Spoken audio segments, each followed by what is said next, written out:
we still feel pretty good about ourselves because we've been able to convince ourselves that there's a different way of thinking about what a disciple is. And in interviewing thousands of people across the country, I've heard all kinds of definitions of what a disciple is. I ask them, what do you think it means to be a disciple of Jesus Christ?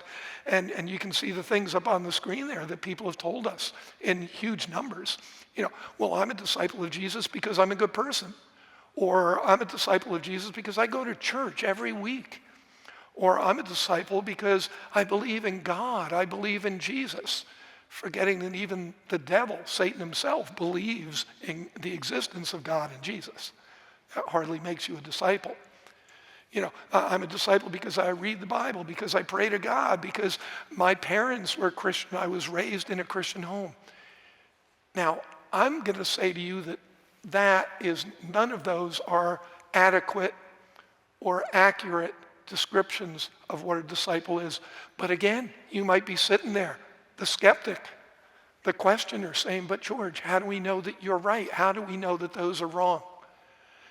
Well, what do we do when we have a question? What do we do when we want to figure out what decision to make? That's what tonight is about. How do you make the right decision? Right? So how do you do that? You go back to God's word. Why? Because it is the truth. God himself is truth. And he encoded that into the Bible so that a bunch of ninnies like us would be able to read that and figure out how to get it right. He knows that when we're left to our own devices, we're going to get it wrong, so he gave us the guidebook. And so you look at that, and what did Jesus say? You will be my disciples if you obey my teaching in John 8. John 13, he said, you will be my disciples if you love the other disciples. In John 15, he said, you will be my disciples if you produce much spiritual fruit.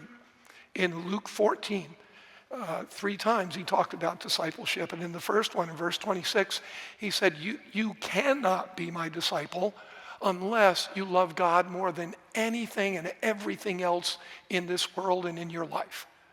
And then a verse later he said, and you cannot be my disciple unless you pick up your cross and follow me, which meant in that Roman context, unless you submit to the prevailing authority. What's the prevailing authority on earth? God himself.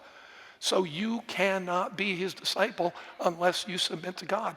And then a little bit later in that same chapter, he finished it up by saying, you cannot be my disciple unless you surrender everything you have to be part of God's kingdom and to follow him. That's what a disciple is. Pure and simple.